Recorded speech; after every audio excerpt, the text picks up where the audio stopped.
आपने देखा गौतम गंभीर हर्षित राणा के साथ घूम रहे, तो हर्षित राणा ने भी एज जो हम उनकी बात करते, देखो हर्षित राणा की ट्रोलिंग बहुत ज्यादा हुई, सब कुछ हुई, बट आप यहाँ पर अगर देखें हर्षित राणा ने जिस तरीके से यहाँ पर भी परफॉर्मेंस दी, ठीक है उनका कैच छूटा, सारी चीजें हुई, बट उन्होंने भी जो है जो बाउंड्रीज, भाई देखो जो मर्जी कह लो,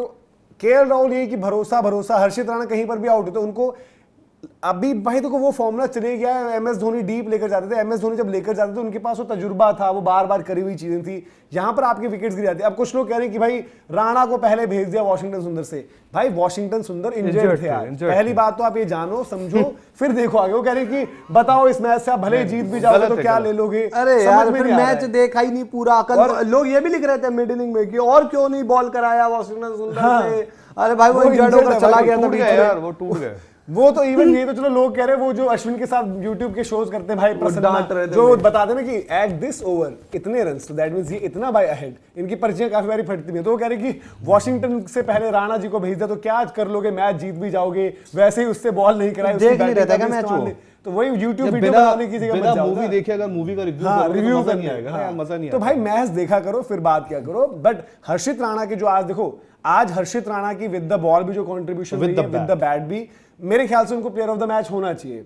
हर्षित राणा की जो कंट्रीब्यूशन रही है, क्योंकि उन्होंने गेम से इंपैक्ट, मतलब जिस तरीके से इंपैक्ट डाला, कभी कभार यार आपको ऐसी परफॉर्मेंसेस को भी करना चाहिए, एक्नॉलेज करना चाहिए। देखो हर्षित राणा वही खिलाड़ी है जिसकी प्रेजेंस पर सवाल थे। सीधी सी बात है ना, आज इतिहास दोहरा दे विराट कोहली, अगर विराट कोहली को मैन ऑफ द मैच मिलता तो विराट कोहली बोले आओ, जैसे कभी गौतम गंभीर ने विराट को दिया था, आज विराट दिल्ली के दूसरे लोग आज यार सीधे आप, मैं तो कहूंगा कि हर्षित राणा की मतलब ठीक है जो उनकी मैच में इंपैक्ट वाली बात है ना, देखो उस टाइम भी पार्टनरशिप लगी हुई थी ना, उसके बावजूद जो है वो यहां तक पहुंचे, 300 तक पहुंचे, बट उस शुरुआत की पार्टनरशिप और एक्सटेंड होती। हर्षित राणा ने यार देखो आज जो भी कहो, और ऐसी सिचुएशन में वो ऊपर आए जब आपका एक बैटर इंजर्ड है, और हर्षित राणा की इसलिए हम बात करते हैं कि वनडे क्रिकेट में, नॉट इन T20 अर्शदीप से पहले, बट वनडे में अगर आपकी चॉइस ऐसी फंस रही है कि ये लाइनअप में हाँ प्रसिद्ध की जगह अर्शदीप हो सकते हैं, बट आप ये नहीं कह सकते आज कि हर्षित की जगह, जो हमने शुरुआत से मेंटेन करी है चीज, और जिसको आप लोग भी लगातार बात हम कर ही रहे थे आपस में, तो हर्षित राणा जो बंदा ट्रोल होता था, जिसको लोग कहते थे कि ये पर्ची का प्लेयर है, गौतम गंभीर की सिफारिश, तो हमने ये कहा कि एक तो नई बॉल पर जो उन्होंने काम किया अपना साउथ अफ्रीका ओडीआई से, जिस तरीके की उन्होंने परफॉर्मेंस दी है, और फिर अभी जिस तरीके से उन्होंने बॉल भी डाला है, आज जो बैट किया, और आई थिंक एक और दो मैच ऐसे रहे जहां पर बैटिंग से उन्होंने थोड़ा बहुत अपनी कंट्रीब्यूशन झलकियां दिखाई है। मैं ये नहीं कह रहा कि वो ऑलराउंडर बन गए आपको मैच जिता देंगे बैट से और भरोसा करो, बट एक आश्वासन है। जब कभी कभार होता है ना कि भाई सपोज वनडे क्रिकेट में 8 रन पर ओवर का मामला है और आपके पास ये 7 आउट हो गए और हर्षित राणा ने आना है, तो आप उनसे एक्सपेक्ट करोगे कि बाउंड्रीज लगा दे, ठीक है कैच आज उनका छूटा, वो चांस लेकर ही खेलेंगे। वो कोई बैटर ऐसे नहीं कि हम बोले कि भैया आपसे हमें चाहिए कि आप प्योर बैटर की तरह चांस भी मत दो और रन भी बनाओ और आउट भी मत हो। तो हर्षित राणा ने दीपक अपनी जो उनकी प्रेजेंस पर सोशल मीडिया पर जो उनके सवाल जितने उठते हैं, जितना लोग उनका मजाक उड़ाते हैं, उन्होंने बताया कि भाई इतना भी हल्का मत समझो मुझे। प्लेयर को अगर अर्शदीप की जगह पर खिला दिया तो वो तो खिलाड़ी ही नहीं है। मैं देख रहा था एक दिन कमेंट ऐसे ही मैंने खोल दिया था इंस्टाग्राम पर जाकर, हर्षित राणा की लोगों ने धज्जियां उड़ा दी थी। अब हर्षित राणा अपनी जगह पर परफॉर्मेंस कर, हर्षित राणा के साथ एक चीज अच्छी है कि उस बंदे को पता चल गया कि यार मेरी ये कमी है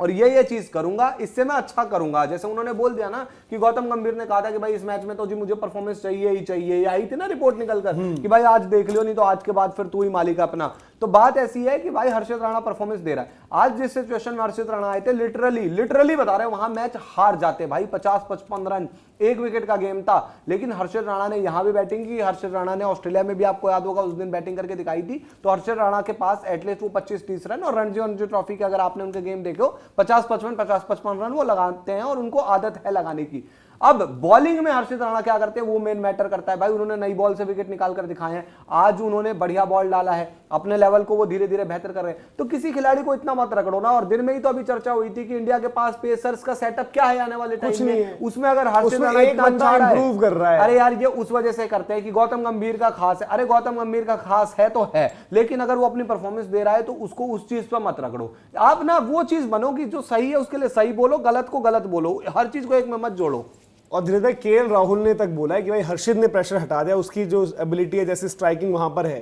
तो वहां पर जब वो चीज होती है तो आपके काम आती है टीम के और आप बेहतर करते हो वहां से चीजें। तो ये भी मतलब जो हम बात करते हैं केएल राहुल वाकई देखो जो भी आखिर में उन्होंने चौके छक्के मारे, बट उस टाइम पर भाई देखो कभी कभार क्या होता है आपको कैलकुलेटेड रिस्क भी लेना पड़ता है। आप फिनिशर तभी बनते हो, जैसे हमने बार बार यही बात करी कि केएल ने बड़े अच्छे चैंपियंस ट्रॉफी में मैचेस जिताए, सब कुछ किया है, बट उन मैचेस में जिस तरीके से वो सिचुएशन थी वो इस तरीके की सिचुएशन है कि रन अ बॉल 10 रन ऊपर 5 रन। अच्छा टेम्परामेंट आपने क्या दिखाया था, आप आकर गेले जैम्पा तेरे को छक्का दे दिया, सेंटर तू है तेरे को भी छक्का दे दिया। आई थिंक सैंघा को उन्होंने जो खेल रहे थे तनवीर सैंघा खेले थे उनको छक्का दे दिया, तो वहां पर आप प्रोएक्टिव दिखे थे। बट आज हर्षित राणा यार उस टाइम पर जो चौका आया था और जब वो छक्का आया था, दोनों टाइम पर इक्वेशन कुछ की कुछ हो जाती और केएल राहुल पर फिर दबाव एक्स्ट्रा होता। बट हर्षित राणा ने वाकई में जो उन्होंने बोला भी कि भाई कि वो प्रेशर मेरे से हटा दिया, जिस तरीके से उन्होंने बैटिंग करी। और आपके पास लोअर डाउन द ऑर्डर ऐसी बैटिंग चाहिए होती है आपको जो चाहिए होती है कि चला के खेलने वाला कोई। मैं बहुत पहले जाता हूँ, थोड़ा भुवी हमारे बैटिंग करते थे ओडीआई में, आपको याद होगा भुवी अच्छी बैटिंग कर लेते, कई बार भुवी चला देते थे। उसके पहले मैं बात कर रहा था, हम जब बैठ के मैच चला था, मैंने बालाजी की याद आई मुझे, क्योंकि बालाजी ऐसे मैच क्या होता था जब फंसता था इंडिया तो बालाजी ऐसे चला के खेलते थे। और कई बार देखो आपको चाहिए होता है ऐसे नीचे तड़ी से खेलने वाला बंदा जो ऐसे आके बैटिंग कर जाए और आप पे थोड़े प्रेशर रिलीज कर जाए, क्योंकि देखो उस वक्त 2 बंदे मौजूद है, 50 रन पे 50 गेंद पे 50 ही है। एक केएल राहुल है जो ये सोच रहा होगा गेम में डीप ले जाऊं क्योंकि मैं तड़ी मार के कर दूंगा और मैं आउट हो गया, तो नीचे एक टूटे फूटे सुंदर है, फिर नीचे कुलदीप है, फिर आपका मैच चला गया और 50 रन दूर पड़ जाते हैं, आपको याद होगा। क्योंकि एक बहुत पहले का गेम है जो साउथ अफ्रीका हार गया था, मुझे आज भी याद है, और जब उसमें उनका विकेट आ गया था, एक जो उनके नीचे बैटर थे। पर ऐसी हालत में ना उसने बड़ा सूझबूझ भरी बैटिंग करी। और कैच, यार देखो कैच वाली बात है, अगर मेरे को ना वो लगता है कैच, क्योंकि याद है 2023 वर्ल्ड कप का सेमीफाइनल शमी भाई ने कैच छोड़ दिया था शायद डैरेल मिचेल का, बट उसके बाद आपको दोबारा लेना पड़ता है, दोबारा मौका बनाना पड़ता है। आपको 2 मौके मिले, आप छोड़ रहे तो देखो ना इंडिया की गलती नहीं है। न्यूजीलैंड जब टीम हल्की लेकर आई है तो एफर्ट तो तगड़ा मारो, करना पड़ेगा। आज उनकी बॉलिंग भी देखो एक्सपोज, जो हम बात करते हैं न्यूजीलैंड की, हम इसी तरीके की बात करते हैं। ये अगर न्यूजीलैंड की पूरी टीम आ रखी होती तो नए बैटिंग में 300 रुकते, नए बॉलिंग में इस तरीके से यहां से मैच हारते। ये आप मानते थे भाई? यार ये न्यूजीलैंड पूरी मैं लिटरली बता रहा हूँ, मोरल विक्ट्री नाम की अगर कोई चीज होती है और खुद की कमियों की, आज ये जाकर पता है क्या बात करेंगे रास्ते में या होटल में, ये बात करते जाएंगे कि यार हमें तो मतलब खुद ही लग रहा था हम हल्के हैं, ये मैच एक लेवल पर हम जीत सकते थे, और आज इनको ना बैटिंग ना बॉलिंग, इनको फील्डिंग ने हरवा दिया एक सिचुएशन में लाकर। भाई बात यह है कि कई बार ना जब आपके बड़े प्लेयर नहीं आते तो आपको रिस्पॉन्सिबिलिटी भी लेनी पड़ती है। दिखा दो वहां पर बैठकर, एक आध कर दो ऐसा काम कि भाई कल को वहां पे बैठकर ये अपना विलियमसन और सैंडनर कहेगी अरे भाई क्या कर दिया लड़कों ने। और आपको याद होगा एक वक्त था 2017-18 के पास का टाइम था, इंडिया में कोई भी टीम आती थी खेलने के लिए वो एक तरफा ही हारती थी। भाई उस टाइम पर एक वनडे सीरीज हुई थी, उसमें न्यूजीलैंड ने पहली बार फाइट दी और जाकर बताया कि इंडिया के घर में जाकर आप वो फाइट देख सकते हो। 2 साल बाद देखा कि यार इंडिया अपने घर में एक वनडे सीरीज हार गया ऑस्ट्रेलिया के हाथों। फिर न्यूजीलैंड ही वो टीम है जो टेस्ट सीरीज पहले हरा न्यूजीलैंड मतलब एक, हाँ, और ये इनकी तारीफ है भाई। वो देखो ना आज जिस तरीके की टीम से, और इसीलिए हम भाई ये हर्षित राणा के जो एफर्ट्स हुए हैं उनकी हम तारीफ कर रहे हैं। और ये नहीं होता ना, देखो हम कभी कभार क्या कहते हैं कि your apology should be as loud as your disrespect. तो आज आप अपॉलॉजी ऐसा नहीं, आज अप्रिशिएट करो। हम गेम देखते हैं, जब उनके गेम में सवाल रहे हमने सवाल किए, आज वो अच्छा करें तो भाई सल्यूट मार रहे हैं। तो जिसने भी यार हेट दी, ट्रोल किया, आज हर्षित राणा को जरूर अप्रिशिएट करें क्योंकि कमाल की परफॉर्मेंस उनकी रही, मैच जिताने में भूमिका थी।